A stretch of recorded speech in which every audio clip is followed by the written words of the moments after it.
name of Jesus Christ. When we speak about our church, we speak positive in the name of Jesus. When we speak about our families, we speak positive in the name of Jesus Christ.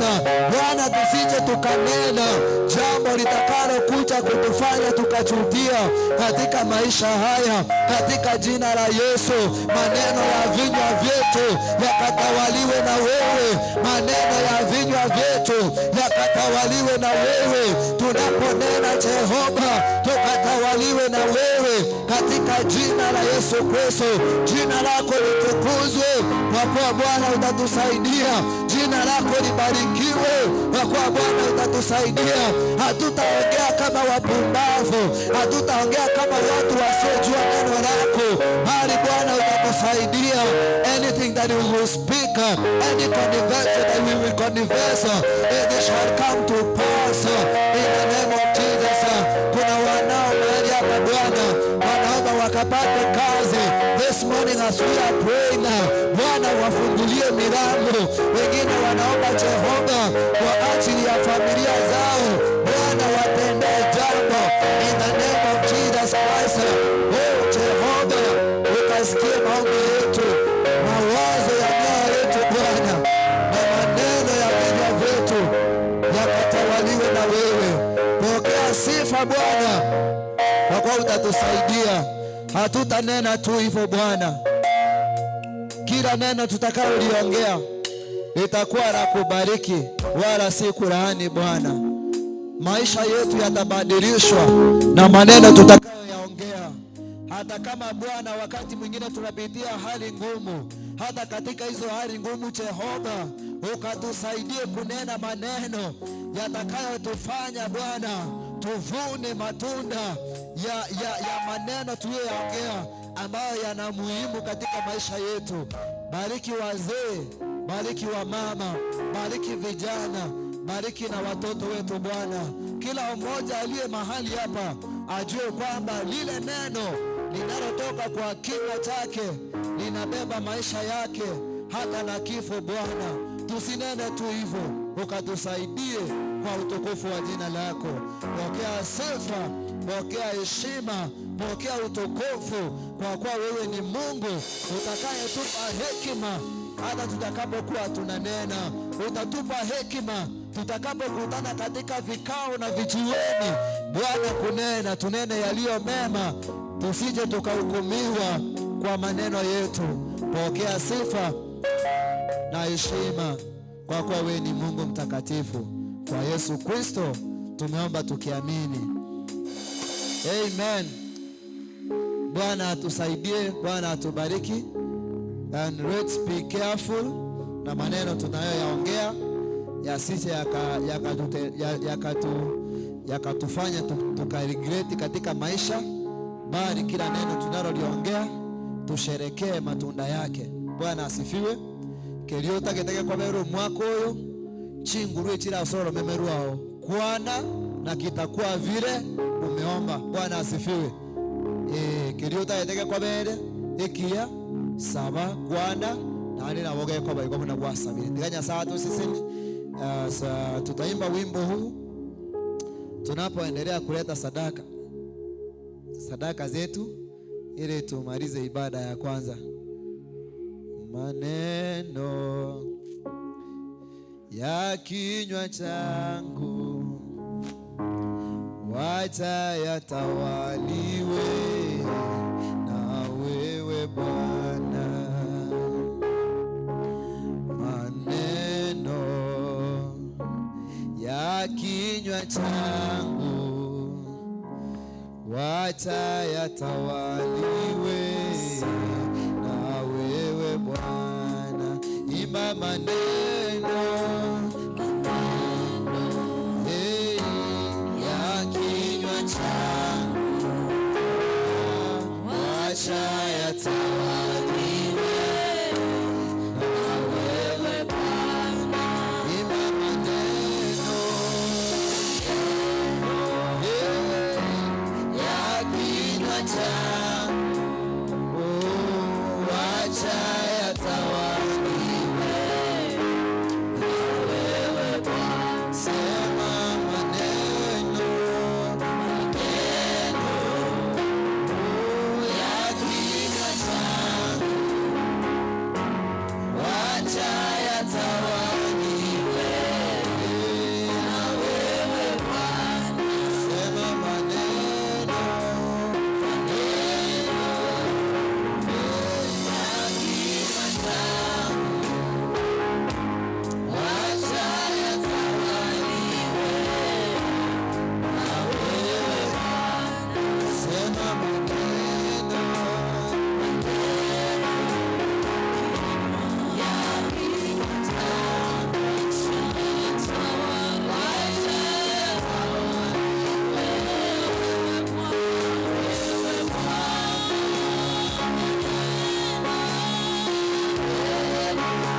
zilizoishiwa, zile miaka zote zilizoliwa na nzige, zile vitu ambazo ziliingiwa na nzige, magonjwa yale ambayo yaliyokuandama katika familia yako, yale mapepo ambayo yaliandama familia yako, zile nguvu ulizonyang'anya ulikuwa nazo, leo hii tunazirudisha katika jina la Yesu. Leo hii tunajilegeza katika jina la Yesu. Rudi katika jina la Yesu. Pokea katika jina la Yesu. Yale mali ambayo ulikuwa umenyang'anywa, zile fedha ambazo zilipotea katika mikononi mwako, wale watoto ambao walipotea katika maisha yako, tunarejesha katika jina la Yesu. Wanafuata maisha yetu, pengine Bwana tunena maneno tuhukumu sisi. We ask for forgiveness, Lord, for any careless word we have spoken in the name of Jesus. Forgive us, O Lord, for careless words that we have spoken in the name of Jesus Christ. Biashara yetu tunakukabidhi Bwana, watoto wetu tunakukabidhi Bwana, ndoa zetu tunakukabidhi Bwana, utawale huduma hii tunakukabidhi Bwana, utawale maisha yetu tunakukabidhi siku ya leo, yatawale. Tamka jambo kwa huyu Yesu, tamka jambo siku hii. Ninajua Bwana kuna mpango mwema katika maisha yangu, na kile chema ambacho umeanzisha leo hii, ninajua Bwana utakamilisha. Utakamilisha Bwana. Tawala kanisa lako Bwana.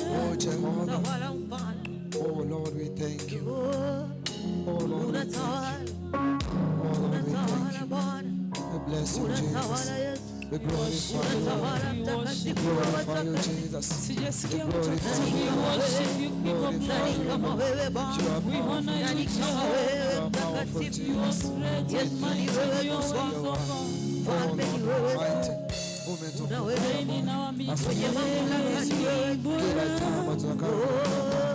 Wewe ni Bwana. Hallelujah. Asante Yesu.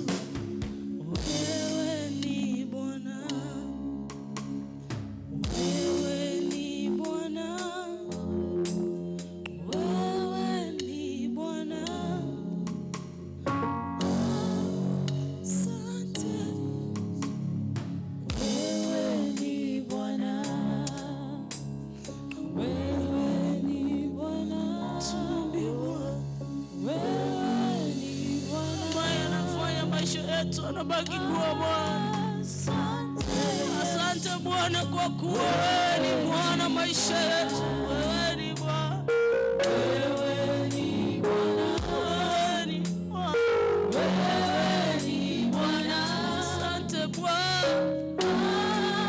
Asante Yesu. Wewe ni Bwana. Wewe ni Bwana. Wewe ni Bwana. Wewe ni Bwana. Wewe ni Bwana. Yesu. Asante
ya kanisa ikisema usifiwe Yesu.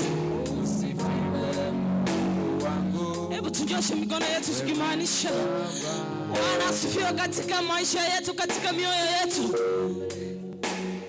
Sijasikia sauti ya kanisa. Usifiwe Yesu. Wewe ni Baba. Tumuinue, uinuliwe Yesu. Uinuliwe Yesu. Uinuliwe Yesu. Ndio nyako wa shaba katika maisha yetu.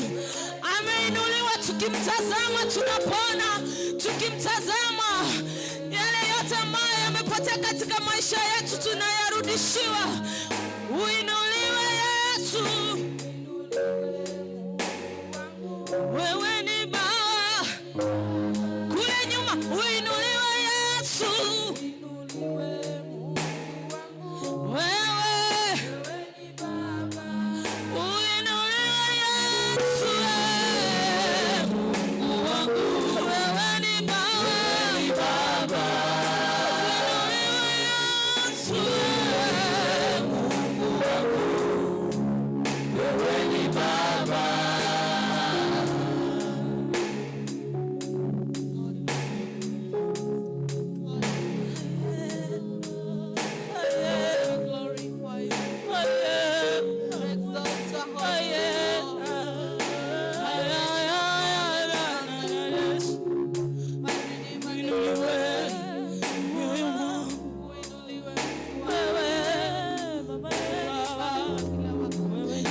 Tafakari yale Bwana umenisemea. Sina budi Bwana kukuinua. Nikiyatafakari yale ambayo umepanga kwa ajili yangu. Sina budi Bwana kukutegemea. Nikitafakari yale Bwana umetutendea kama kanisa. Hatuna budi Bwana kukushukuru.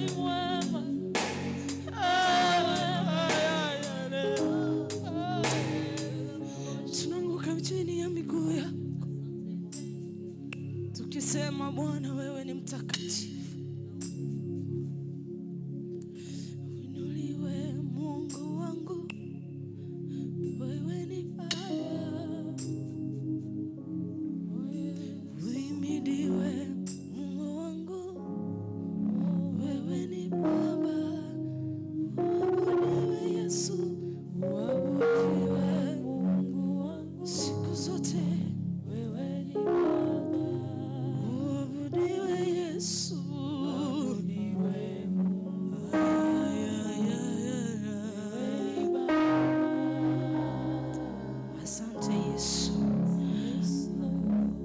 The grace of our Lord Jesus Christ and the love of God and the fellowship of the Holy Spirit be with us now and forevermore. Amen. Glory to you, God. Asante sana, praise and worship. Bwana asifiwe. Bwana Yesu asifiwe.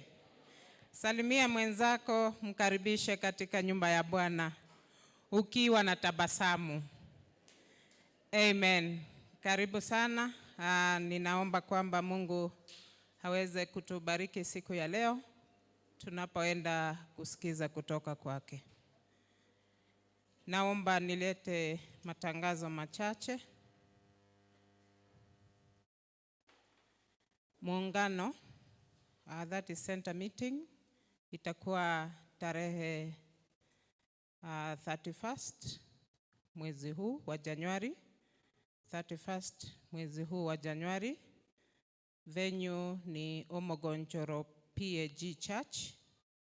Na kama church choir tumeulizwa tuweze kujitayarisha na wimbo. Na theme ya wimbo ni shukrani kwa mwaka mpya. Shukrani kwa mwaka mpya ndio theme ya wimbo ambao church choir inafaa kujipanga ama kujitayarisha kwenda kuimba pale Omogonjoro PAG Church on 31st of this January.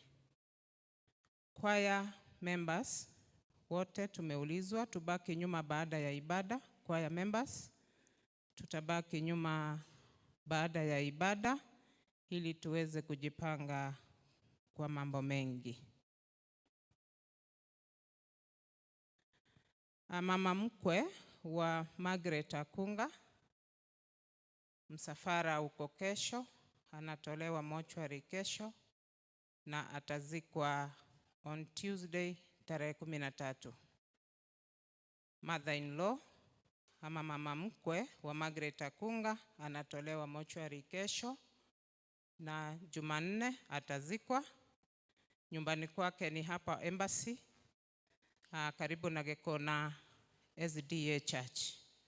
Wote kama kanisa tumeulizwa tuweze kusimama na Margaret kesho, tuwa support tukiwa pamoja kwa msafara, na Tuesday to attend the funeral of the late mama.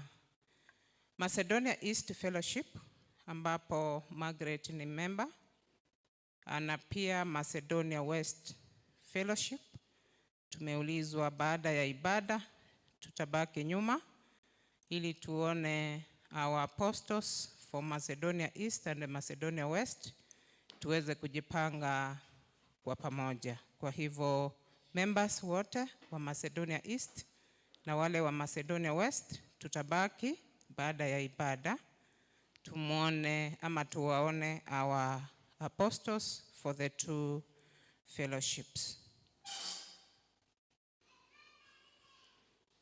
Our son Byron Gichana, msafara utakuwa Wednesday, lakini kabla ya hapo tuko na mipango mingi kama kanisa. Ni mtoto wetu, matanga ni yetu.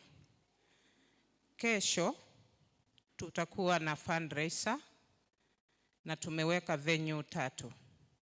Moja itakuwa hapa gate ya kanisa yetu.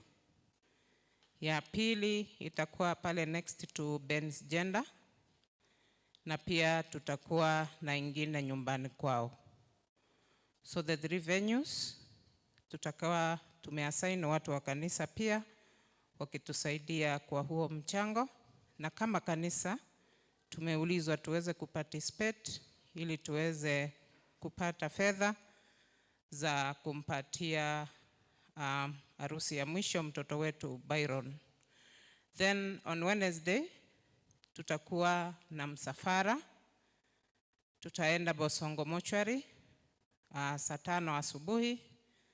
Kutoka hapo tutakuja hapa kanisani tufanye service kwa mtoto wetu, na tukimaliza tutaelekea tutakuwa na another service ama program ambayo itakuwa ni refu. Kwa hivyo kama kanisa tumeulizwa Wednesday tuweze kukuja mapema, tuende kuchukua mtoto wetu tumlete hapa kanisani ili tuweze kumfanyia ibada yake ya mwisho katika huu ulimwengu. Then matanga yatakuwa on Thursday, Alhamisi tarehe 15. Venue ni Nyabururu, uwanja wa Nyabururu ndio tutafanyia matanga on Wednesday. Na kama kanisa tena narudia, matanga ni yetu, tuweze kushirikiana ili tumpatie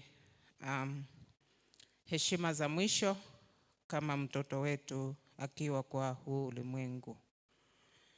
Hii case ya Byron na pia case ya Akunga wote ni paid up members, wamelipa kwa welfare, they are updated. Kwa hivyo welfare members tunafaa kutoa 250 kwa kila case. 250 kwa Margaret, 250 kwa Monica, total ni 500 shillings. Kwa hivyo kama ulikuwa umetoa 250 kwa kesi ya Monica, unafaa uongeze another 250 kwa kesi ya Margaret Akunga, na kama hukuwa umetoa unafaa utoe 500 for the 2 cases. So natarajia hilo limeeleweka, tuweze kuharakisha ili kama welfare tulishe wageni ambao wanakuja kufariji hizo familia mbili. On Wednesday hatutakuwa na fellowships kwa sababu ya huo msafara.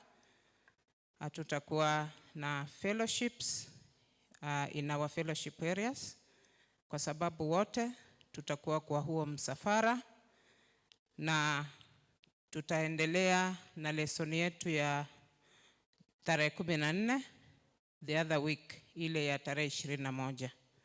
Kwa hivyo Wednesday hatutakuwa na fellowships, tutapostpone until 21st of January because hii wiki tuko na msafara wa Byron. Na kwa sababu ya ile support ambayo tunafaa kuendelea kupeana kama kanisa, kesho fellowship ya Mount Carmel pamoja na Zion watakuwa on duty kwa Apostle Monica. Kesho Monday, Mount Carmel Fellowship pamoja na Zion Fellowship watakuwa on duty kwa Apostle Monica. On Tuesday 13th, Jerusalem East itakuwa on duty kwa Apostle Monica. Then on Wednesday, ile siku ya msafara, Bethel Fellowship will be on duty. Nitarudia: Monday, Mount Carmel and Zion; Tuesday, Jerusalem East; Wednesday, Bethel Fellowship. Na our apostles, tafadhali mtatusaidia kupanga members ili waendelee kupeana support kwa Apostle Monica na familia yake. Baptism class inaendelea. Wale ambao tulipatizwa juzi tunafaa kuendelea kukuja Sunday school to attend hiyo klasi ya baptism. Kwa hivyo tumeulizwa wote wale ambao tulipatizwa na wale wanataka kupatizwa tuweze kuattend hicho class kuanzia saa 2 asubuhi kwa ofisi ya Bishop every Sunday. Nachukua hii fursa nishukuru Jerusalem West ambayo imekuwa on duty, inamaliza leo jioni. Kuanzia kesho asubuhi tutakuwa na Goshen Fellowship ikianza zamu yao. Goshen Fellowship itaanza kesho asubuhi, na apostles wa Goshen tujipange kwa ajili ya hiyo wiki. Baada ya ibada vikundi vyote tutabaki nyuma. Wamama tutabaki, wazee tutabaki, na vijana pia tutabaki ili tuweze kuwaona viongozi wetu, tuweze kujipanga kwa ajili ya matanga ya mtoto wetu Byron. Vikundi vyote tukimaliza ibada tusiende, tutabaki nyuma ili tuweze kujipanga kwa ajili ya matanga ya kijana wetu. Nitaachia matangazo hapo kwa sasa. Nilete choirs. Nitaanza na Jerusalem West, then Church Choir. Jerusalem West na tutamaliziwa na Church Choir. Jerusalem West, karibu.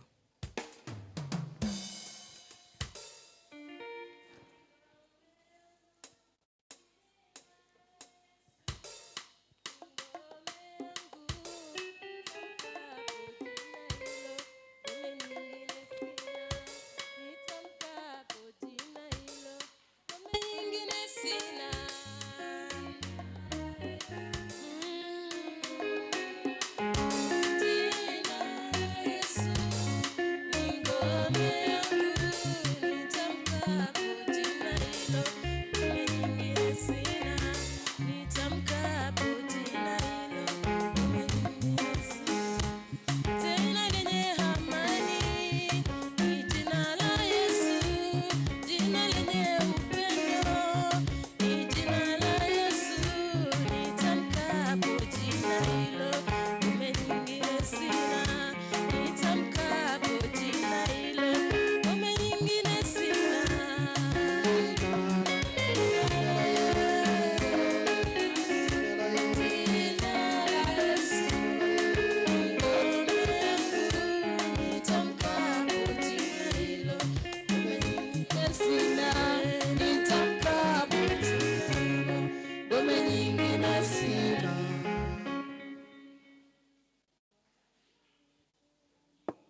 Na asante sana Jerusalem West Church Choir.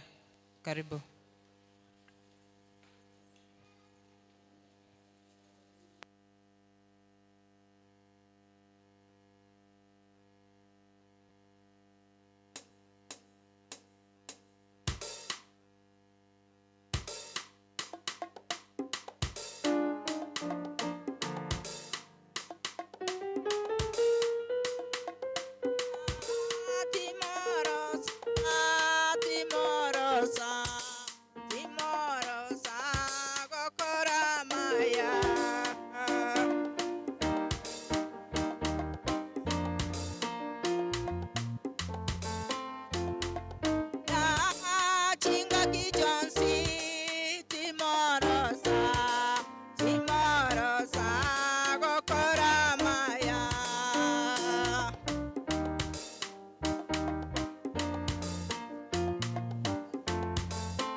Tomorrow.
Amen. Asante sana church choir, asante sana kwaya zetu leo.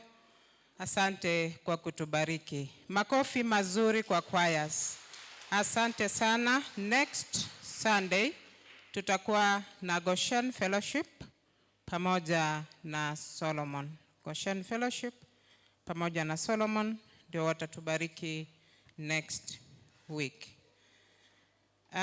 Tulitoa lesson yetu last Sunday. We launched our new lesson in English, reconciliation. So leo tuko na copy of the same ya Ekegusi. Tuko na copy ya Ekegusi, reconciliation Ekegusi goge kurukuko buatana. So ni lesson itatuchukua from January to April 2026. Fellowship lesson from January to April 2026. Abagusi bagoteba nga erese niyo gosanga korwa engatiato goikari liwata.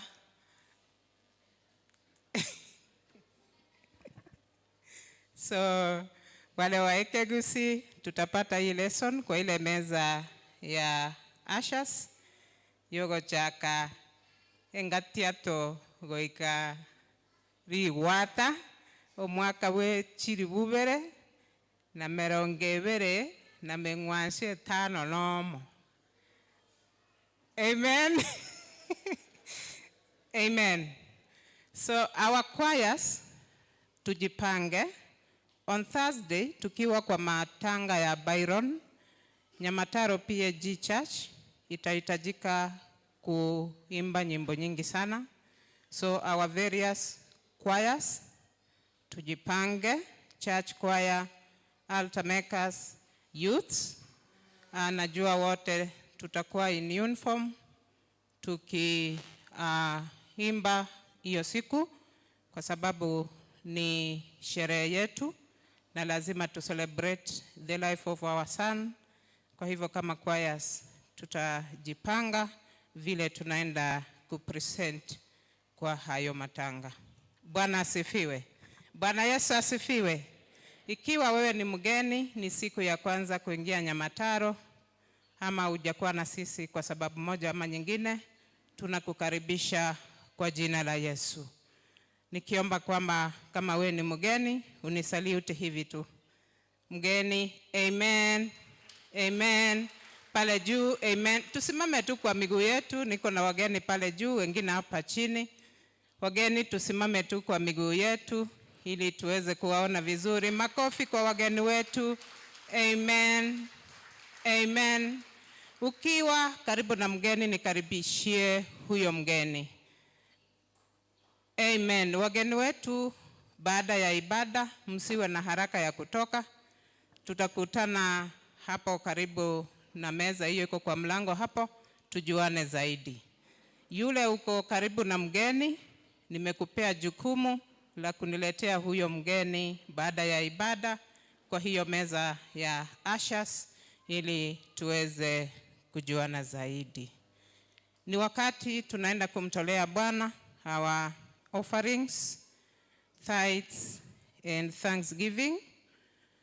Ukiwa uko na M-Pesa, tuko na till ya kanisa ambayo ni 331388.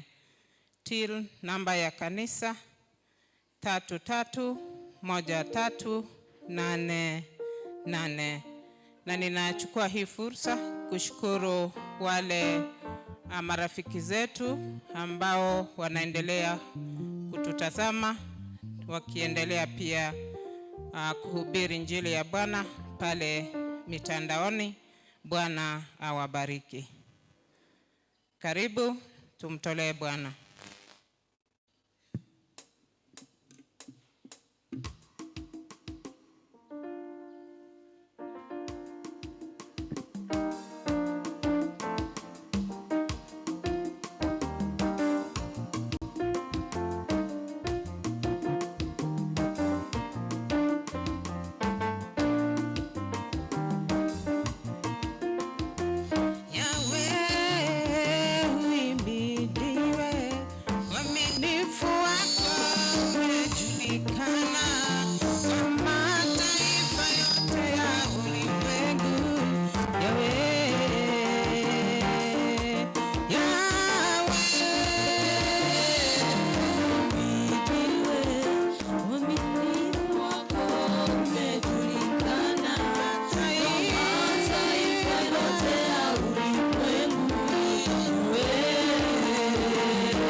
umetoa jina langu kwenye hukumu, umefuta jina langu kwenye laana.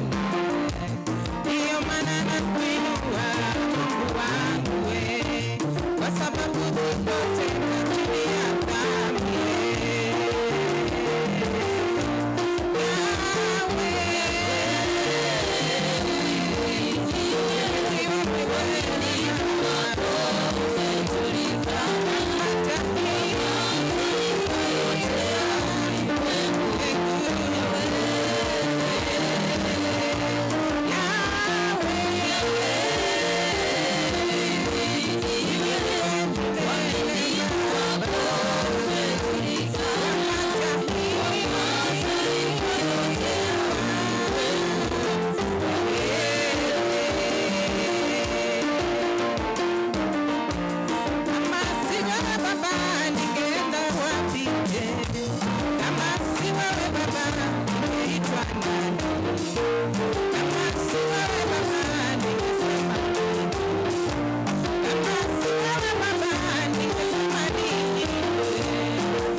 Bwana asifiwe.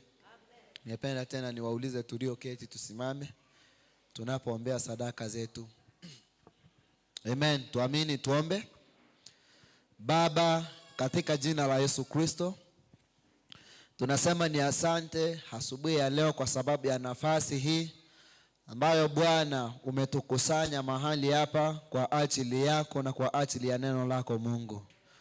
Tunakushukuru kwa sababu Bwana umekuwa nasi tangu tuingie mahali hapa. Bwana, tumeona wema wako, tunasema kwamba wewe ni mtakatifu. Asante kwa sababu ya nafasi ambayo tena Bwana umetupa kama wanao tumeshiriki katika ibada ya matoleo. Bwana, tunaomba kwamba Jehova, matoleo haya tumekutolea mahali hapa siku ya leo yakakupendeze Bwana, yakawe manukato kwako. Ukabariki kila mmoja aliyetembea madhabahuni hapa Bwana, akakutolea sadaka, akakutolea fungu, akakutolea na matoleo mengine Jehova, kwa utukufu wa jina lako. Si Bwana unasema katika neno lako ya kwamba tukujaribu katika matoleo, tuone kama Bwana hautafungua malango ya mbingu ili ukatunyeshe na mvua ya baraka. Naomba Bwana siku ya leo kwamba mvua ya baraka ikanyeshe kila mmoja kwa utukufu wa jina lako. Bariki wazee, bariki wamama, vijana pia na watoto wote walioshiriki Bwana. Mashamba yetu yakabarikiwe, mimea yetu, mifugo yetu Bwana, na vyote na kazi za mikono yetu katika jina la Yesu Kristo. Pokea sadaka hizi maana tumeomba katika jina la Yesu Kristo aliye mwombezi wetu. God bless you. Amen. Asante sana Pastor. Tunapoenda kukaribisha praise and worship, ni wakati tunaenda kucelebrate tukishukuru Bwana kwa sababu he did it for us as a church. Amen. Tulikuwa na KCSE results ambazo zilitoka juzi, na watoto wetu wengi walifanya mitihani hapa kanisani, walipita. Mungu alitutendea kulingana na vile tulimuuliza. Amen. Amen. So nauliza kwamba wale ambao hatujatuma results za watoto wetu kwenda kwa CED, tufanye hivyo wote. We congratulate all the 2025 class. Iwe ulifanya vizuri, iwe haukufikia malengo yako, kwa yote tunashukuru Mungu. Na so far yale matokeo tumepata, we have a plane moja wale ambao wametuma. Tuko na 2 A-. Hao ni wale wametuma majibu. We have another B-. Na baadaye wote tukituma tutafanya analysis ili tuweze kusherehekea zaidi next Sunday. Kwa hivyo kama mtoto alifanya mtihani, mtoto ulifanya mtihani, peana your result ili tuweze kushukuru Mungu pamoja. We give a thanksgiving to our God because tulienda tukanok, akafungua tukaingia, tukamwambia yale tunataka na ametutendea. So ni vizuri turudi tuseme asante. Amen. Praise and worship. Karibu.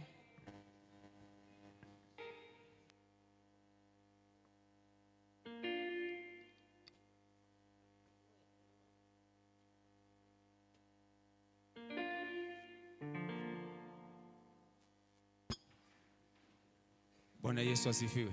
Amen. Hallelujah. Amen. Happy New Year. Happy New Year to you. Yes. Hallelujah. Naomba usalimie mwenzako, mwambie karibu katika nyumba ya Bwana. Salimia mwenzako, mpe hug, msalimie, umsmailie.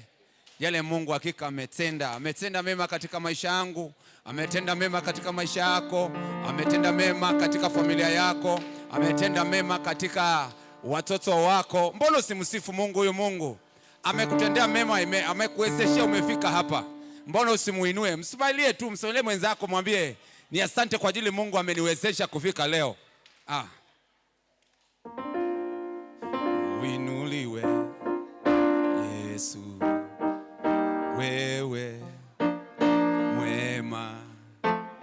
Uinuliwe Yesu, wewe mwema. Uinuliwe Yesu. Kila mmoja fungua kinywa chako. Wewe mwema. Mwema. Uinuliwe. Wewe mwema. Uinuliwe. Nataka nisikie sauti yenu kutoka hapa nyuma. Wema. Uinuliwe. Kwa maana ya kumuinua huyo Yesu. Tazama yale yenye amekutendea. Mwema. Uinuliwe. Pale nyuma nataka nisikie sauti. Wewe mwema. Pale juu uinuliwe. Pale juu nataka nisikie sauti yenu. Nataka tuinue mikono ikiwa juu. Nataka mikono ikiwa juu. Uinuliwe. Haya, inua tu mikono. Inua tu mikono. Nataka nione ishara mikono. Uinuliwe. Inua tu mkono.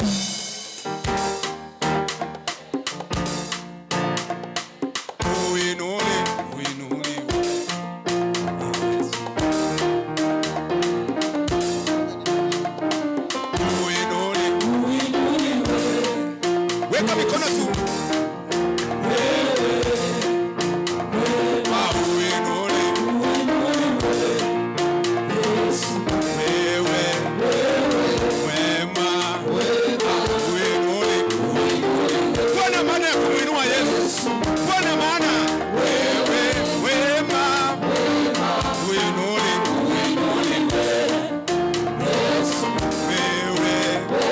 Amekutenda mema katika familia yangu. Yesu. Wewe wema. Bwana. Bwana katika miungu yote.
kama risasi, risasi ndani ya maji makuu. Uinuliwe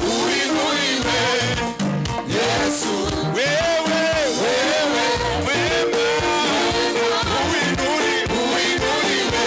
Kila moja, inua mikono yako.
Because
Mikono tu. Mikono tu.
Father, we thank you. Thank you, Jesus. Father, we bless you. You are great. There's none like you. And forever there will be no one. Lord, we are here. Oh my good Lord. You have been with us. Even we have started this year. Oh, yes. Lord, we pray that you continue to be with us. How do I bless you, my Father? Oh, yes. How do I talk to you, oh good Lord? Be with us. Bless each one of us, my Father, as we prepare ourselves to read your word. Be with us, for in Jesus' name we pray. Amen.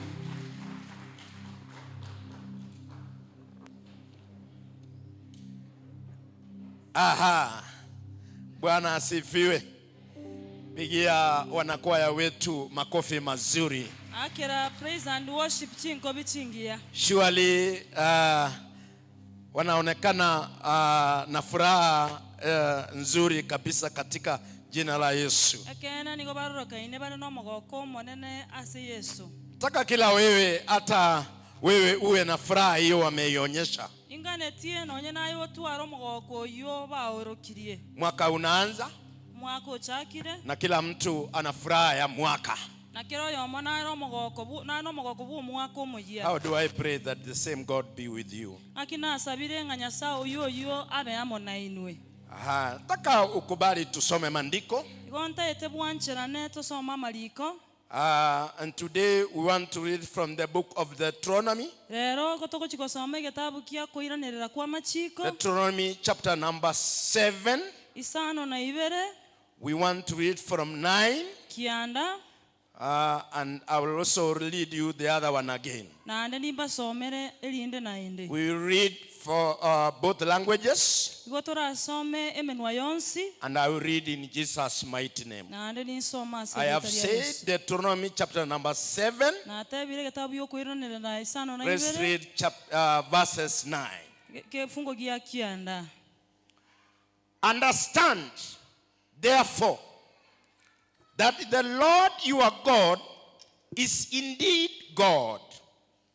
He is faithful God, who keeps his covenant for 1,000 generations and constantly loves those who love him and obey his commands. Bibilia goteba se gitabu giokoiranira isano na ibere kiandanga ga kimanyanga omonene Nyasaye ino nere bweka Nyasaye bwekene naende Nyasaye bwo bwegenwa oyo okorenda okubwatana kwaye kwogotianania na koorokia obwanchani bwaye botali koera goika ebyare chirifu ase baria bamwanchete na babwatete amachikaye. Baba, katika jina la Yesu, Tata asirieta ria Yesu, asante kwa neno lako. biamono asiringana liao Tunapolitafsiri neno hilo, kero tokorionchora lingana elio utusaidie kwa jina lako, otokonye asirieta na liao wenye watasikiza neno hilo na bale bagochikotegerera lingana elio likaweze kuwa na nafasi mioyoni mwao. ibe nelibaga asemio yabo. Asante sababu utatenda, biamono ikiagana nokore na kila mtu aseme na amen. kero yomate bamina. Bwana asifiwe. Omanene Yesu Piga mkono kama unaniona katika jina la Yesu. kobokonye kuondo cha asirieta lia I Yesu want to come up with a theme. igonta itegocha nekerenga May faithfulness unlock supernatural favor from God. tiga obwegenwa boigore chinguru chiogokumia nogwancherwa kurwasi Nyasaye. We are saying, Igotogoteba may faithfulness unlock supernatural favor from God. tiga obwegenwa boigore chinguru chiabene chio no buya kurwasi Nyasaye oso nogwanchero kurwasi Nyasaye. We are starting the year. Twachakire omwaka And then there are things that a year will want you to start with.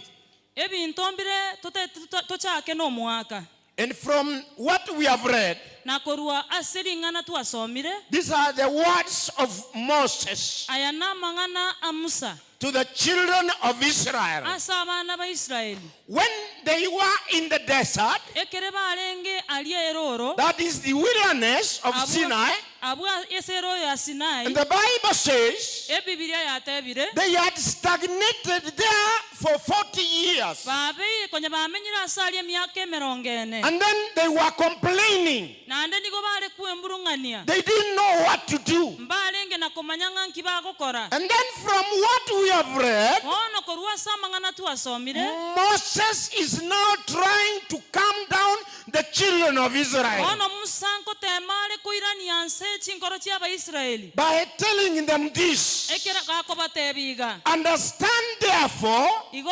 gakimanyanga the bono Lord is our God indeed. ng'omonene Nyasaye oito He is faithful. ere n'omwegenwa He will keep his covenant naikiranie eira yaye even though things are not good. neba mang'ana tari boronge He will keep that covenant omonene naikiranie eira eria even for 1,000 generations to nonye come. nebyare chirifu bigochigocha So these are the words aya n'amang'ana of the servant of God Moses, y'omosombo Nyasaye Musa trying to calm down oyo okotema koirania chinkoro the children of Israel. chinkoro chia Baisiraeli But he was telling them this: korene nigare kobatebiga you have been unfaithful. mwabeire motari abegenwa And if we will start being faithful, lakini ekero turachake koba abegenwa then the same God Nyasaye oliolia who keeps the covenants, oyo ogoikerania chira he will unlock the supernatural favor for us. na igore chinguru chinene mono gocha ase tore And that is why today, na kigekogera rero iga as we are starting the year, una togochaka omwaka oyo iga the same God who was with the children of Israel yes Nyasaye olio renge n'Abaisiraeli is the same God who's with us today. nere Nyasaye oramona intwe rero Let him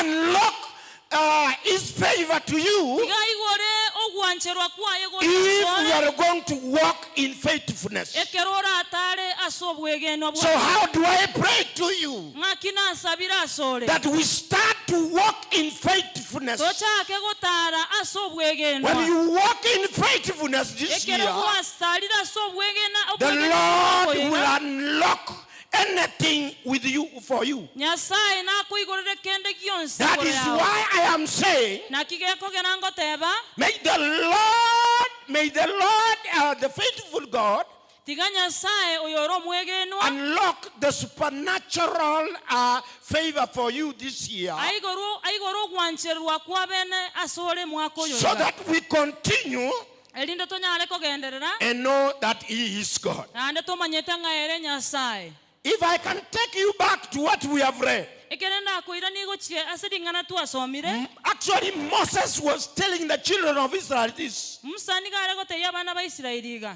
He was giving them hope. igare ko bago semelia He was giving them hope ako bago semelia that this is our God. ngoyo nyasaye ito He is faithful. ngere no mwegenwa He keeps His covenant 1,000 generations. iga kolenda eira yaye no nyene miaka chirifu He loves His people who obey. iga nchete abantu bali baegene bako moigwera And even you today, no nyena yerero He will be faithful to you. nabo mwegenwa so But you have to start.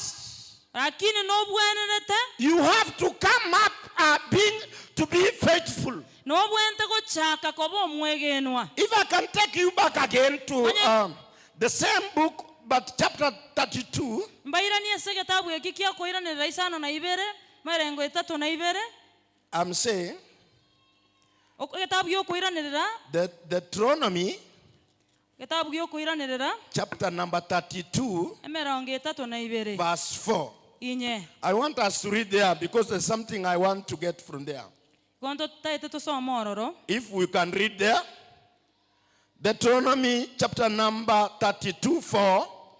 koira ne ra merongo ibere na merongo etatu na ibere inye go tebanga omonene nere getare gieito Yes. emeremo yaye ne meikiranu Yes. ekiagera chinchera chia echionsi ne chiekene Yes. nyasaye no mwegenwa Yes. otali nobobe ere nigare omonyene kene na oboronge Bwana asifiwe. omonene saba Then now Moses bono musa was also telling the children of Israel igare ngekotairia abana ba Israeli that this very God nga nyasaye oyoyo is the rock and the foundation of our lives. nere getare naende omosingi oito His work is perfect. emeremo yaye nigere meikiranu Everything he does is just and fair. egento kende gionsi akora nigo kere boronge He is a faithful God ere nyasaye omwegenwa who does not do wrong. otali na bobe bonde He is just and upright. igare omoronge These are the okonyaboronge. words of encouragement aya namang'ana yokolemigwa from Moses korwa ase musa to the children of Israel ase abana ba so that Isiraeli he can create hope for them, erinde anyare ko asime ko so gosemeria that Isiraeli they can be able to know,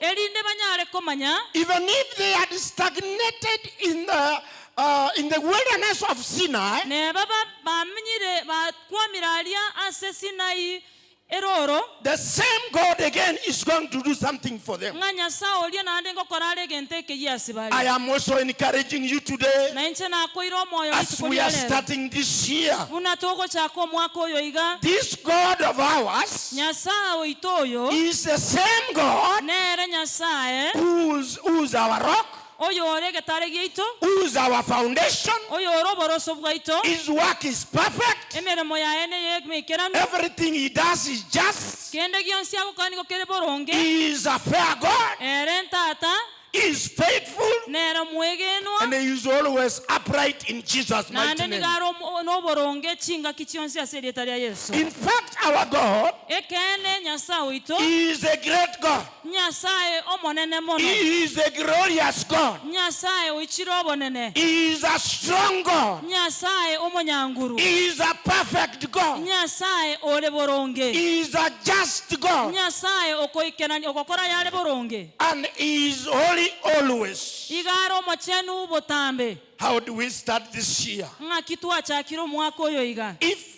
you practice faithfulness, ekero ogochaka kwesomia obwegenwa and this faithfulness n'obwegenwa obo iga is what will open doors for you. nabubora igore emerangwa ase eng'encho yawe How do I talk to you today? ng'aki nagokwanire rituko That ria in lero this year, ng'a ase omwaka oyo we iga have to be faithful. ntobwenete tobabegenwa We have to show faithfulness. tworokie obwegenwa I want to ask you again a question. igontete ngotusabe nande What is this faithfulness we are talking about? obwegenwa obomboro biobo tokona gokwanera Bwana asifiwe. omonene esaba akwe What is this faithfulness obwegenwa obomboro bi that we are always talking about? obo togokwana igoro yaye botambe What was this faithfulness? bwegenwa obomboro bi bwarenge Then Moses was telling the children of Israel obo musa ale gotebia abana ba Isiraeli to practice banyale kweyorokereria so that that faithfulness ng'erinde obwegenwa obwo will unlock God's favor in them. bonyale kuigoro ogwancherwa kwa nyasaye When asibale I was going through, when I was reading this, ekere nare gosoma amarikaya I iga found out this. nkanyora amang'ana iga Faithfulness, okwegena it is to be utterly royal.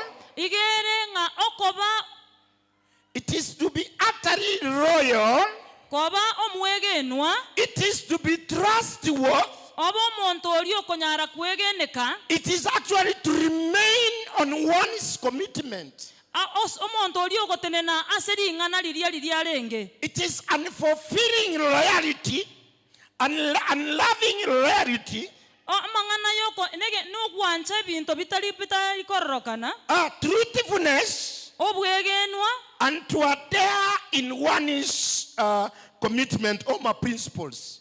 gose gotwana amachika ao otenenereta ebieko omonyene That is briefly what it means to be faithful. eki naki kemineti koba omwegenwa So when this year, iga ase omwaka oyo iga all of us, into twensi yani mimi na wewe, yani nche amo naye kama tutakuwa waaminifu, onye tokoba abegenwa huyu Mungu ambaye tunamjua, nyasaye oyo tomomanye oyo yule tomanyete Mungu alikuwa na wana wa Israeli, oli olenge n'abaana ba Isiraeli hajawahi badilika. taraonchoreria Na nonyang'ake sababu hajawahi badilika, nekiagera taraonchoreria mwaka huu omwaka oyo iga wakati tutatembea tukijua yeye ni Mungu, ekere toratare tomanyete ng'ere nyasaye tuwe waaminifu, toba abegenwa basi vitu zitakuwa vizuri, amang'ana nabe buya maneno yatakuwa vizuri. amang'ana nabe buya Wana wa Israeli abaana ba Isiraeli walikuwa mahali walikuwa igo barenge ase barenge sababu hawakukuwa waaminifu wakati ule, ekiagera mbarenge baegenwa chingaki chiri lakini wakati Musa aliwaongelesha korende chingaki Musa abakwanerete akawaambia, akabatebya huyu Mungu sasa nyasaye oyo bono amesikia vilio vyetu, oigure ekerero giaitu sasa tuanze kuwa waaminifu. bono tochake ko babegenwa Wakati walianza kuwa waaminifu, ekero bachagete ko babegenwa safari yao ilianza. omesabali yabe gachaka Mahali walikuwa ase barenge walianza kuondoka huko, bagachaka gosuka korwa na sayo wewe nataka kukuambia mwaka huu na inche nagotebi omwaka oyo iga mahali ulikuwa umekwama, ali ase kwabeire gokwamete where you had stagnated, alia ase konyo okwamete wakati tutaanza kuwa waaminifu ekero torachake ko na babegenwa kazi ya Mungu, ase emeremo y'omonene huyu Mungu atafungua njia zako, nyasaye naigore chinchera huyu chiaye Mungu atakutendea mazuri, nyasaye oyo naokorera amaya huyu Mungu atatembea na wewe nyasaye oyo nataramo naye na kuombea mwaka huu nagosabeire omwaka oyo iga tunapoanza pamoja, tunatuashakire ase obwamo tuwe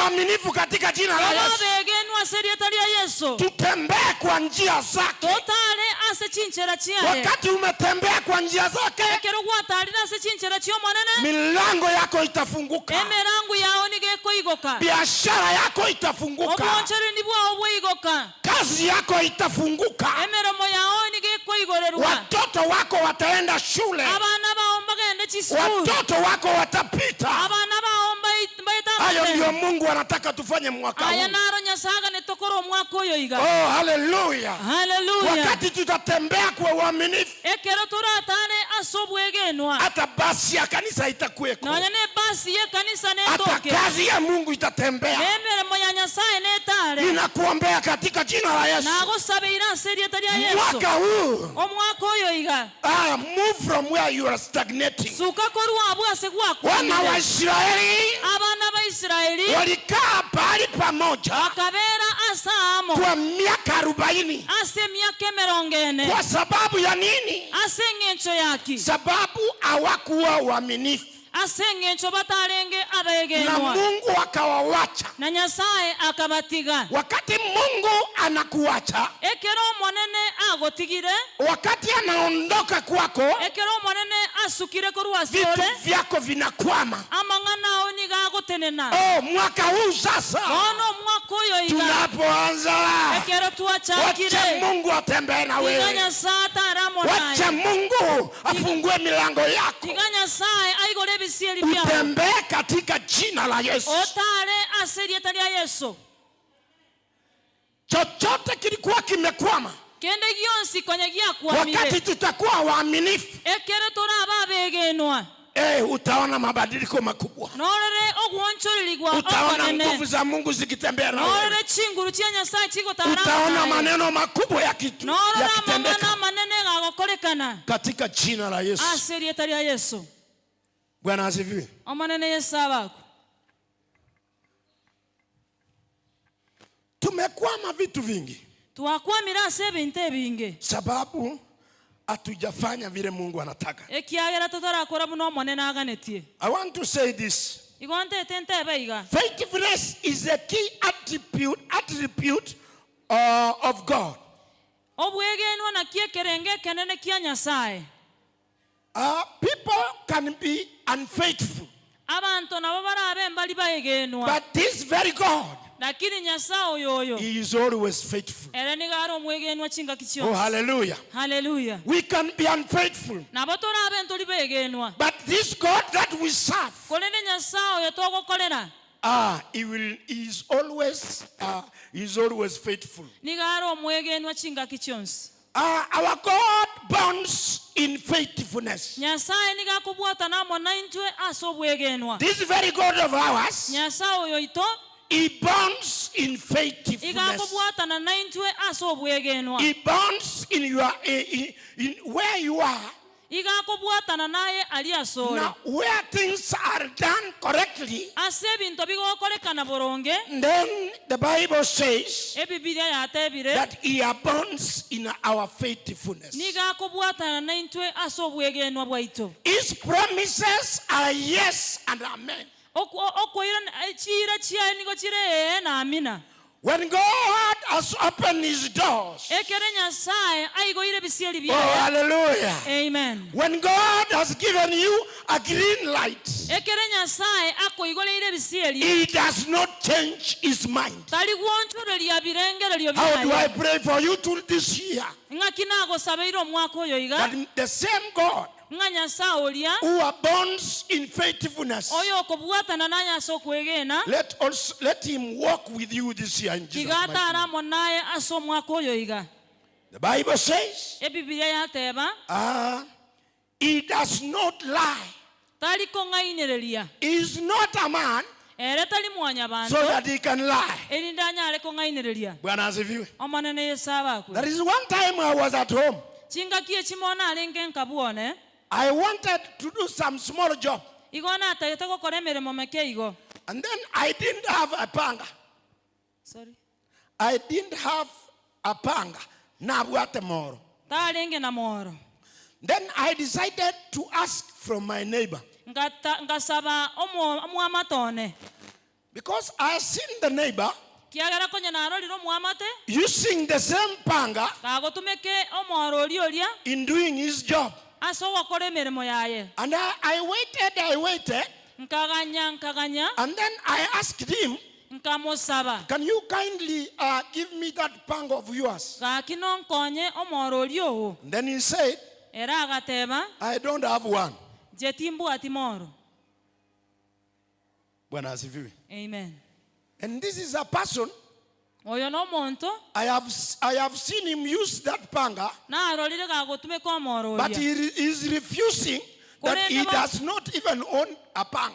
bono okanire ngatana gotwara moro boye Am I talking to somebody? ngokwanira ndo muntu. Bwana asifiwe. Amen. I was saying this. Igo nare goteba iga Huyu Mungu Nyasaye oyo yeye iga si binadamu era tali mwanya bantu ili akaweze kubadilika. elindanya ale gwonchoreria Yeye si binadamu era tali mwanya bantu akaweze kutoa uongo. anya ale gokwana obolimo Yeye si binadamu era tali mwanya bantu akaweze kukataa anapanga na ako naye. akane ngatali na moro nande kayobwate How do I pray for you this year? makina gosabeiro mwako oyo iga Uongo kama hiyo kidogo kidogo obolimo buno obwo obosini ni tuache katika jina la Yesu, otiga serie tali ya Yesu ili tukatembee na uaminifu. ende tonyare gotara aso Na bwegeno huyu Mungu na Nyasaye oyo yeye iga atatembea na wewe na ataramo naye because he is faithful. ekiagera aro omwegenwa Yeye alikuchagua era nigagochorete na atakutendea mazuri katika nande jina la Yesu. nagokorera amaya serie tali ya Yesu.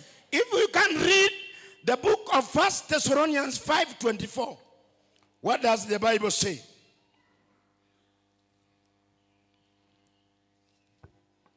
First Thessalonians, Abatesaloniki elitangani and then we read chapter 5:24.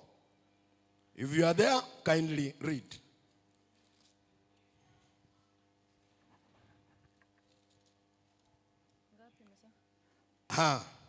The Bible says, 1 Thessalonians 5, chapter 20, verses 24. I will read in Jesus' mighty name. The Bible says, God who calls you is faithful. He will do this. Biblia goteba Abatesaloniki elitangani isano merongo ebere na inyenga Yes. ere oyo barangeirie Yes. no mwegenwa na akora ayo. Bwana asifiwe. Amen. The one who called you, Olia okorangeirie who's that very God we are saying. oyo ere Nyasaye omwegenu togokwanira If you are bound in him, in that faithfulness, ekere kwabwatanire nere aso obwegenwa he will do it in Jesus' mighty name. nakore aserie tali ya How Yesu. do I pray that this year again? Ngakina asabire ng'omwaka oyo naende Let him do it for you in Jesus' mighty name. tigagokorere aserie tali ya Yesu. Faithfulness commands or attracts God. Obwegenwa nigo bokong'usa Nyasaye If gose you bwachika write this. onye gokolikalika elio Faithfulness obwegenwa commands and attracts God's protection and provision. nigo bogochika nande bwang'usa Nyasaye obolendi bwa Nyasaye. Because when you are faithful, Ekiagere keroro omwegenwa this very God, Nyasaye oyo he will hear you. nakoigwe He will take care of you. nakolende He will not leave you. taha ogotiga How do I talk to you? ng'akina agokwaneire. If you read the book of Genesis, Ekero gosoma ekitabu ky'omochakano chapter number 22:17, emerongo ebere na ibere 15 Abraham Aburahamu was very faithful to the Lord. niga alinga omwegenwa mono ase Nyasaye And because of his faithfulness, nekiagera y'obwegenwa bwaye God did not leave him. Nyasaye tache komotiga. Okay, let's read that. Tiga tosome Let's lingana read elyo. that. Let's Tiga read that. tosome. Let's read that. I was saying Abraham, Iko na because yote he ba- was faithful, ase ng'enche Ibrahimu alenga omwegenwa God did not leave him in his problems.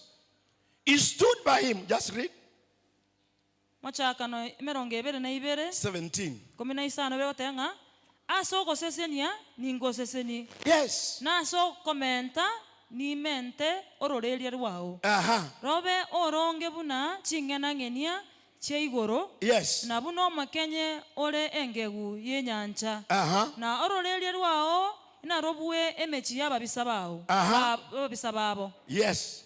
Na sorolelie rwao rwebisa kubyonsi biense inabisese nigwe kiagera kwanyi gwereire. Bwana asifiwe. Wacha hivyo. Amen. What I was trying to say, Abraham was faithful to the Lord. And despite his weaknesses, and because of his faithfulness, God brought blessings to him. In fact, even there are some people who benefited because Abraham was faithful. I want to encourage you today. If you become the Abraham of today, you will command blessings in Jesus' mighty name. God will command blessings because you have been the Abraham of today. He did that to Abraham. He will do it to you today in Jesus' mighty name. So how do I encourage you that when you remain faithful, God will command protection and blessings to you.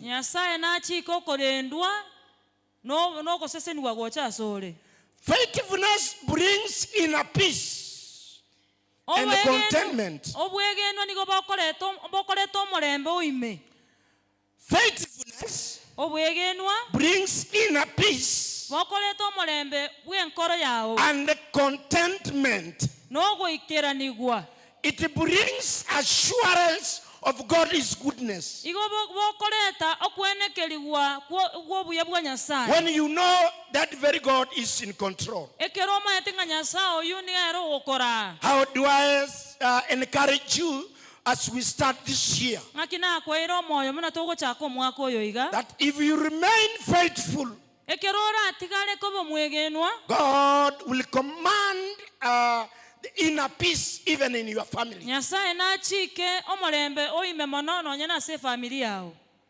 The peace will come. Contentment will come when you remain faithful. How do I say today? That this year, let us remain faithful. Let us work out faithfully. Because God will never leave you. Faithfulness brings honor and respect.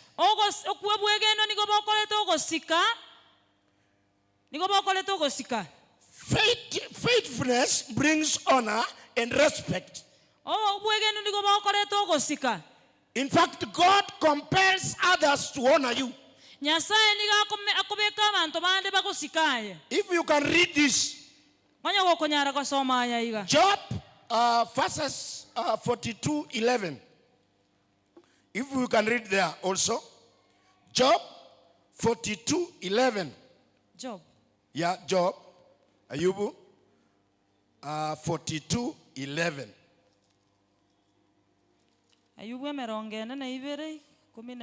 Yes. Yes, if you can read. Yes. Yes.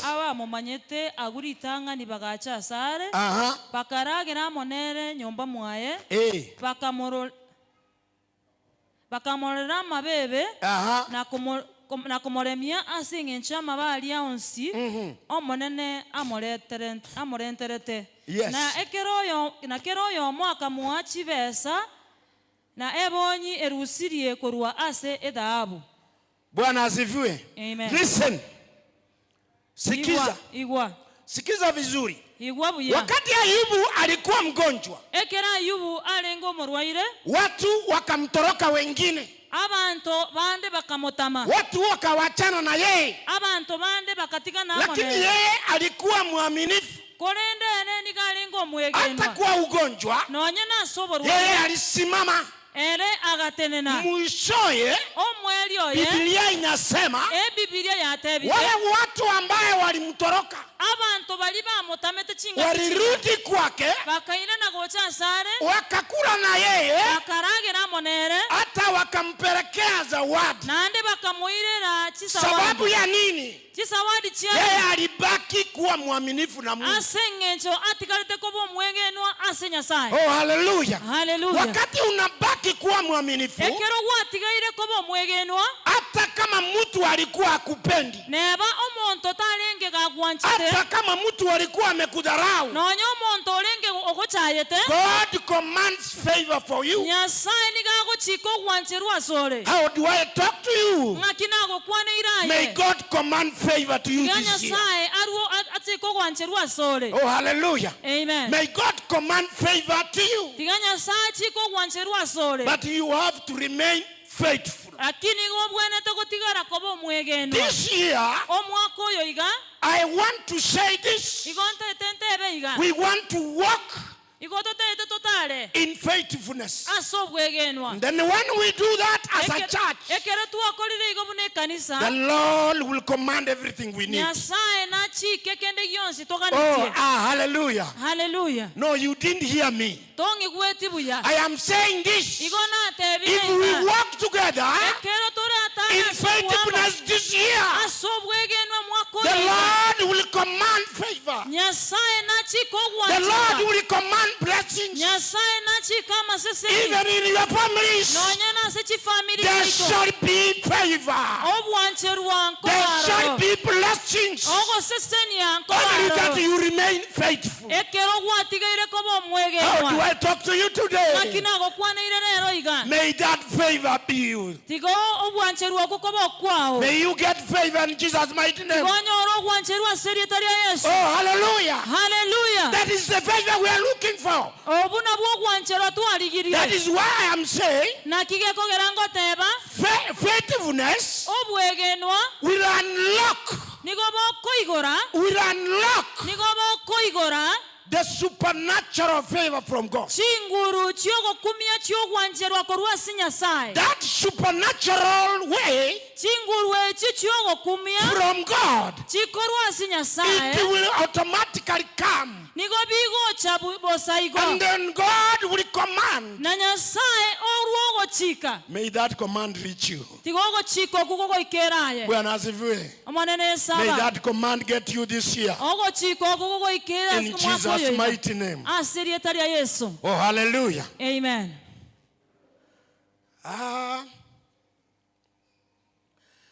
Faithfulness brings hope in difficult times. Okwegena nigo gokoreta ogosemeria ase chinga kichire chire chinkongu. When you get time, go and read the book of Job 13:15. Gogonyora chinga kyo some ekitabu kia Ayubu 13:15. In difficult times, Ase chi ebiro biri ebikongu. when Ayub was suffering, Ekere Ayubu alenge gochandeka. in fact, God commanded hope for him. Nyasaye agachiko gosemeria sengencho yaye. May I also command that hope in you in Jesus' Na mighty enche name. na gochike iro gosemeria serietari ya Yesu. There are times that you are in difficult.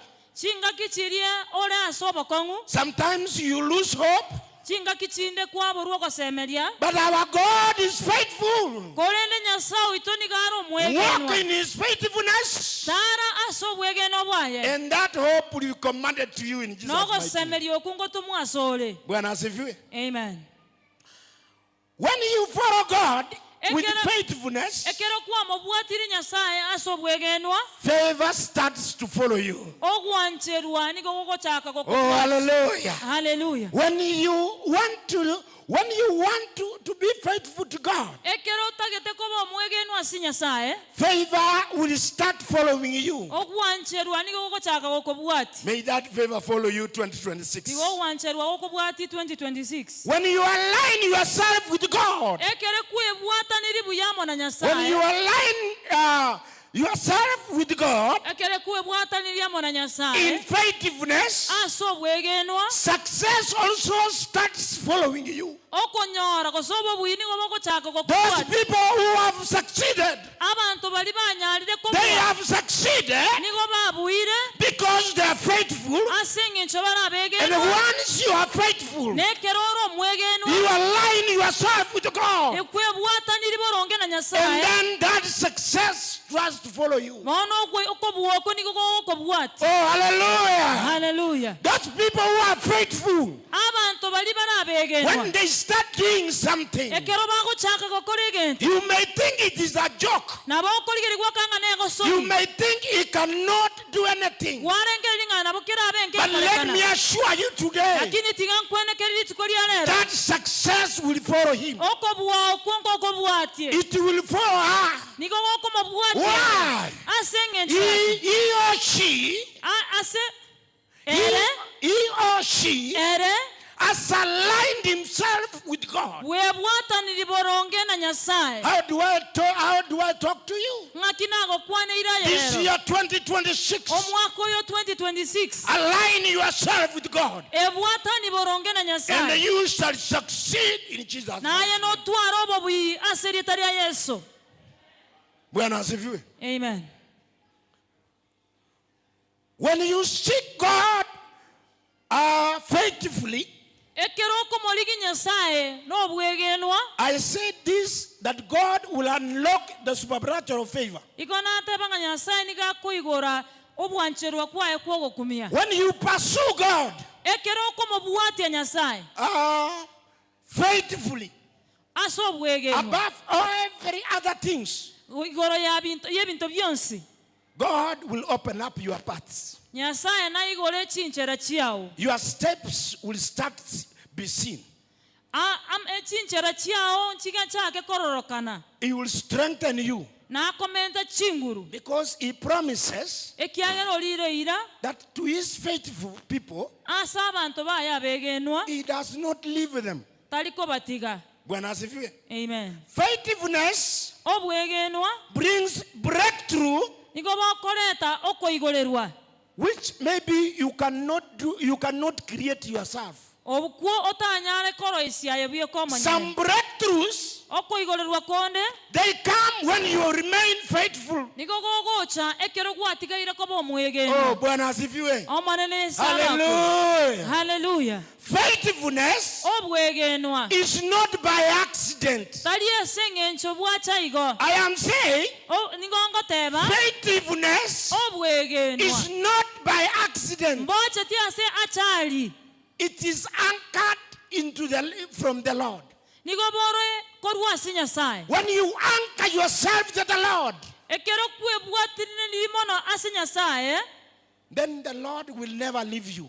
na nyasaye How do takogotiga I pray that you anchor yourself to the Lord? ng'aki nasabire ng'a bwebwatani na How do nyasaye I pray to you that you focus yourself in the Lord? ng'aki nasabire ng'obeke ebirengeri byao ase omonene When you do that, ekero gwakorire I want boigo to give you a promise igo ntaete nkwa eira that victory is on the way for you. ng'obwo buimbore encherago ase eng'encho yao Just anchor yourself to the Lord. aye bwatani kabisa na nyasaye Once you anchor yourself to the Lord, ekero kwebwatani limono na the nyasaye Lord will never leave you. omonene The Lord will walk with you. omonene natara The amona Lord will open up doors. nyasaye naigora The ebisieri Lord, Jesus, nyasaye omonene He will hear you this year in Jesus' mighty name. nakoigwe omwaka oyo ase erieta ria yesu How do I pray to you? ng'aki nagosabeire iga That as we continue this year, muna togenderete omwaka oyo iga I want to give you 2 or 3 things. igo ntete nkwa ebinto bibere gose bitato iga The ways on how to remain faithful as a believer. chinchera chiogotigara koba omwegenwa buno Because you have omwegenia to remain faithful anyway. ekiagera nobwene totigare koba omwegenwa njerende yonsi If cultivate close relationship with God through prayer. sorry Cultivate close relationship with God through prayer. burugera obwamato bwange mono na nyasaye If you cultivate your closeness through prayer to God, ekero oraburugere obwegeno bwao mono gochia ase nyasaye you will remain within the Lord. nigora atigare asi Nyasaye. That is one way to remain faithful as a believer. Einere nchera yamo yo gotigara omwegenwa buno omwegenia. When you are in trouble, Ekerona seme chando. just sing. Tera. When you are in trouble, Kora seme chando. when your husband has given you a slap, Ekero moga koa kwa kiroroe. when your wife has just annoyed you, Ekero mongino akogechirie. just sing in Jesus' mighty name. Ayetera asirietaria Yesu. Hallelujah. Amen. Igwa. Sikia. Ekero kwage chigwe. Wakati umekasirika. Ayetera. Imba. Because when you sing, Ekiagere kerogotera. there is that inner nourishment which comes. Oko sibigwa kwa imbe nkorogo gocha. That is when you come closer to your God. Nalio kunyara gochange mono na Nyasaye. That is when you are bound to the Lord. Elio nalio okobwata na mono na Nyasaye. Ye Nyasaye no muya. Niga go sesenia. Ye Nyasaye no muya. Niga go sesenia. Nyasaye no muya. Niga go sesenia. Nyasaye no muya. Niga go sesenia. Bwana asifiwe. Wacha mwaka huu. Tigo mwaka. Imba wakati uko na shida. Imba huyu Mungu atakubariki katika jina la Yesu. Huyu Mungu atakuja karibu na wewe. Mwaka huu tutembee na uaminifu. Na huyu Mungu atatenda mazuri maishani mwetu. Na Nyasaye nakora manyasa magimaito. Bwana asifiwe. Amen. Those people who sing abantu bali bagotera when they are in trouble, ekere baraseme chando. those people who sing Abantu bali bagotera when there is a problem, ekero mo chando orororo. it is a nourishment of your heart. Noko sibigwa It is a nourishment of your soul. Noko sibigwa gwenkoro yao. That is one way you come closer to God. Einere nchere yemo yogo sukange mono na Nyasaye. Seek advice from godly people. Digia obo konyi korwa sabanto ba. Seek advice Digia obo konyi to the godly people. korwa sabanto ba Nyasaye. The people, Abantu mbaro. when you go to them, Ekero kwa chida sibale. they will guide you. Bara kuorokererie. Watana na hao wengine wakora. Tigango abantu ababanda bakora.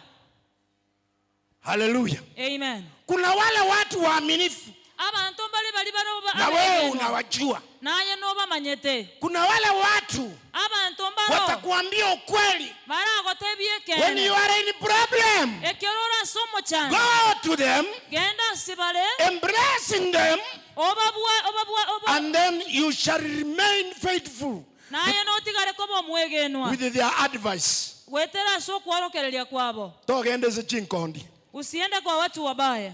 Bwana asifiwe. Amen. Set your priorities if you can. Beka birenga amachika onye gokonyara. Make a commitment to obey God. Rosia ogochika gwoko moigwera Nyasaye. If you make a commitment to obey God, Rosio kirwa sio gochika gwoko musika Nyasaye. then God will remain with you. Na Nyasaye niga gotigara ko bamo naye. Develop a spirit of gratitude. Develop a spirit of gratitude. Tuone nkoro yokoira nelingambu ya mono. Kuna watu wengine Abantu bande mbaro hata wakati umetendewa mazuri, nonya chinga kichiri gwakoleirwa maya. you will always remain complaining. Nigo gotigara gokwemurungania. Wacha nikuambie leo hii, Tigango tebirero iga. have a heart Tuare nkoro of a gratitude. yokoira nelingambu ya mono. And then when you have a heart of gratitude, Ekerora tuare nkoro yokoira nelingambu ya. it helps you as a human being Nigero wakonya buno mwanya bantu. to admit Wancherana. and you remain faithful in Jesus' mighty name. Ando tigare kobo mwegenwa asirietaria Yesu. Bwana asifiwe. Amen. Avoid situations. Etange korwa se binto. Avoid situations and Etange- influences Etange korwa se binto. that may lead you from God. Ebibi go korusia korwa si Nyasaye. Wacha nikuambie, Tigango tebie. mimi ni saa zingine inche chinsa chinde niko na marafiki ninde n'abasani wanaenda igo bakogenda mahali labda tuko party ase tukare omoyega na marafiki zangu n'abasani abo bane wengine wote wanakunywa pombe bonsi pini go bakonywa maru na ukiingia mahali pombe inakunywa ekero gwasoira asa maru akonywegwa na labda kama haujawahi kujichunga onye tomanyeti kwerenda utasikia muziki inapigwa na bora igwo muziki gogoterwa inuka alafu unaanza polepole namna hii waigwo muziki gogotera yani unakaa mahali muziki iko gogo saransa so muziki ole usipochunga utameti maiso utaanza kufanya polepole gogo chaka ngora utaanza kufanya polepole ngora alafu utapata umeanza kwanyora kuimukire gwachakire. Hallelujah. Amen. Turagenda tuli birero. Tunaendanga hiyo ebirero. Mahali nimealikwa na huyu mwenye amenialika senchi kire no uyo nchigete ni mmoja wenu. Noyo ino. Mimi naenda pale Nchengo genda ali tunawaombea. Tuwabasabira. Alafu tukishawaombea kere tuwabasabeire we unasikia saa hiyo wimbo ya Mungu. Kwa hiyo gotera kwa Nyasaye. Dakika kichache saa ile tumeenda hivi chinga kichinge yo mna tuwasukire iga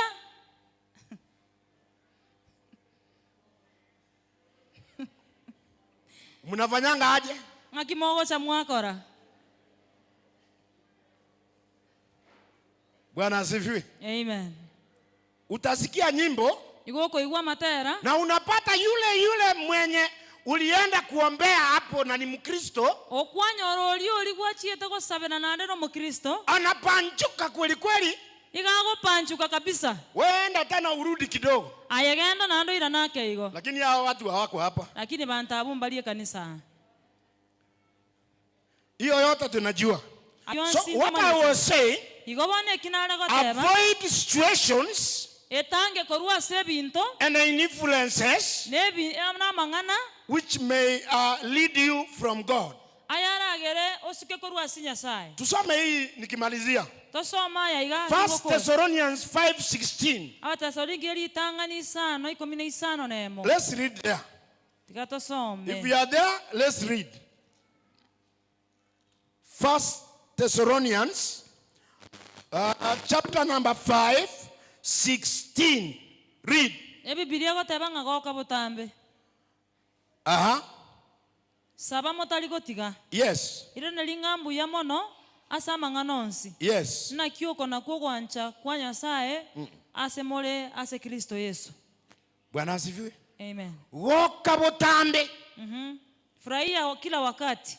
Sababu usipofanya hivyo utawacha nguvu za giza zikuingilie. Nataka kukuambia katika jina la Yesu that always stay accountable to God. To other believers and those ones who can encourage you. So this year, as we continue the way we are continuing, how do I pray for you? That as we continue in Jesus' mighty name, let us walk with faithfulness. This is my prayer this year. Kila mtu, iwe mimi, iwe wewe, mwaka huu tubadilishe nia katika jina la Yesu. Na huyu Mungu amesema hivi, atatembea na wewe, atakuacha katika jina la Yesu. In fact, Moses told the children of Israel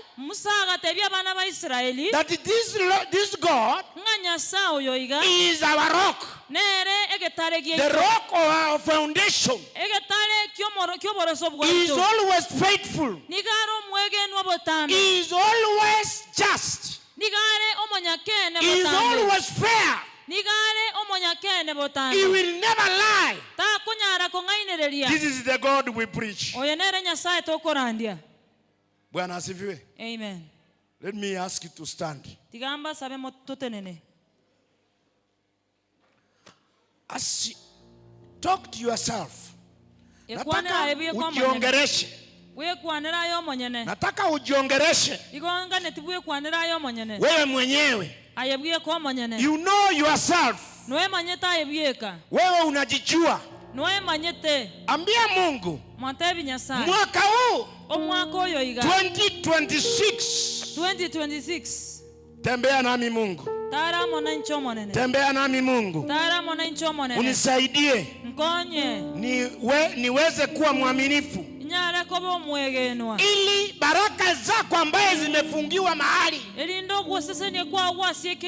zikaweze kuondolewa zije kwangu. Want you to talk to your God. Ambia huyu Mungu akutie nguvu, uwe mwaminifu, na huyu Mungu akafungue milango ili ukaweze kubarikiwa katika jina la Yesu. Father, in the name of Jesus, we want to thank you today. We want to say you remain to be our God. How do I pray, oh my Father? This year 2026, stand with us, my Father. Bless each one of us, Lord, so that we can walk in faithfulness. How do I pray today, Lord? Uaminifu wako Mungu wetu ukaonekane. Mwaka huu tembee nasi. Mwaka huu tubarikie. Asante kwa watu wako Mungu wetu. Asante kwa yule mzee.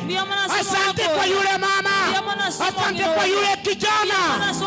Wewe ukasimama na yeye mwaka huu. Uaminifu wako ukaonekane.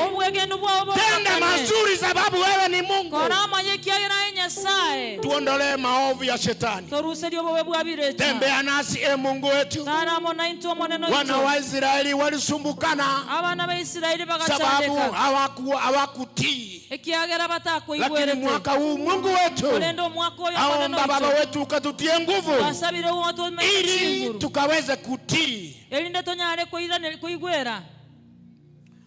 Baba, katika jina la Yesu, asante kwa neno lako.